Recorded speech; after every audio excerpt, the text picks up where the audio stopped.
So 2026 marked a big shift in housing policy for state leaders, especially Governor Polis, who focused heavily on increasing housing supply and cutting through local zoning barriers. In fact, many of these changes signal a move toward more state level control over land use decisions. The headline bill for this session was the Home Act, or Housing Made Easier Act, which targets certain public and nonprofit owned land and requires cities to allow residential development.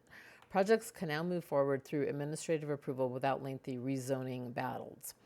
Municipalities, like local governments, have less say, which means regular citizens have less say where, what, and how their communities get developed.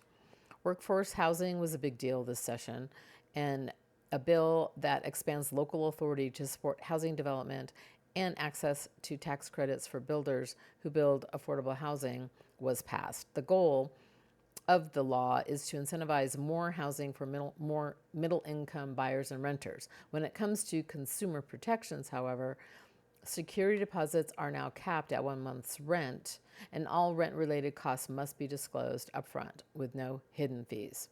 These changes bring more fairness and transparency for renters. And then on transit-oriented development, a bill passed focusing on building near transit hubs.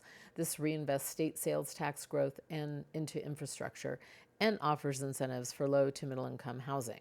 The idea is simple: build housing where people can easily commute. And finally, density. Two bills this session, one allowing lot splitting, the other reducing the minimum lot size to 2,000. Translation: more homes can be built in existing neighborhoods without large-scale development. So what does all this mean in the real world? Well, for buyers, more inventory could come online over time. For sellers, changes in zoning may impact property values and redevelopment potential. And for investors and builders, there are new opportunities, but also new rules to navigate.